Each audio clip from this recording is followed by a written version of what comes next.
So this is the second part of 5.3, and it is on factoring quartic trinomials. Notice that this does not say quadratic, it says quartic. So an important part of learning how to solve problems is when you're solving, always ask yourself, how can I use what I know to figure this out? Okay, because oftentimes you already know how to do it. You just have to sift through and find the right way.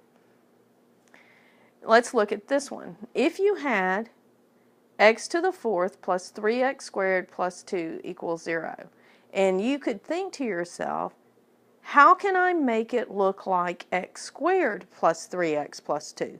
Because if I could do that, I could treat it like a quadratic equation, and I know how to do those. So maybe you should think, what about substituting? What if we said that u was equal to x squared? If I do that and then substitute, this is what I get. And I get that u squared plus 3u plus 2 is equal to 0. Can you factor that? Absolutely, not a problem at all. So we factor it. Then we remember that u is equal to x squared, and we go ahead and substitute the x squared back in. And we solve our zeros just like we've been doing all along. And we find out that x squared plus 1 equals 0. So x squared, the step I kind of skipped here is that x squared is equal to negative 1. We take the square root of both sides because that's something we know how to do. And we find out that x is equal to plus or minus I, or plus or minus I times the square root of 2. How easy is that? Often making a problem simpler makes it easier to solve. Knowing how to factor 6 or 7 different ways means that you can look at a problem and reduce it to something simpler to do. Let's look at a couple of examples. Again here, I have a quartic trinomial.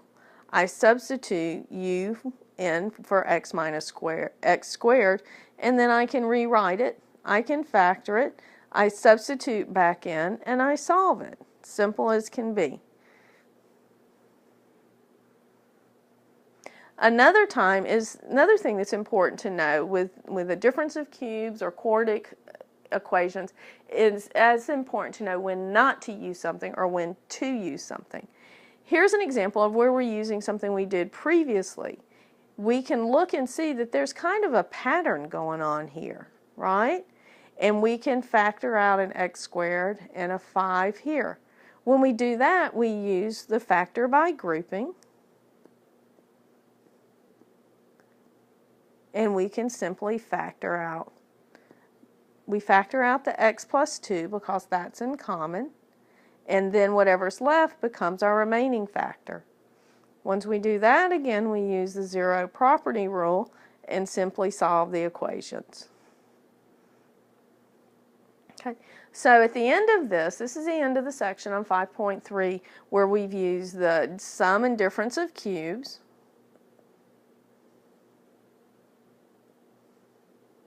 Solve that. We've also used quartic, right?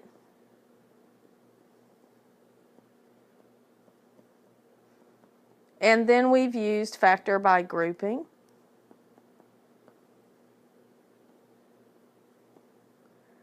We've used the quadratic formula. We could have used completing the square.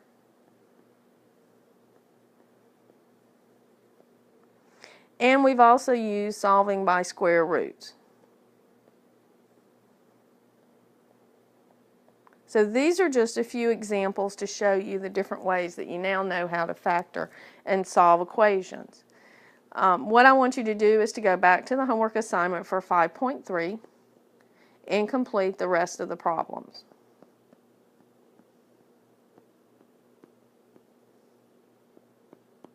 Remember that odd number problems have answers in the back of the book, and you can check them. They do not have the solutions. You still need to show your work, but that will help you check as you're working on the problems.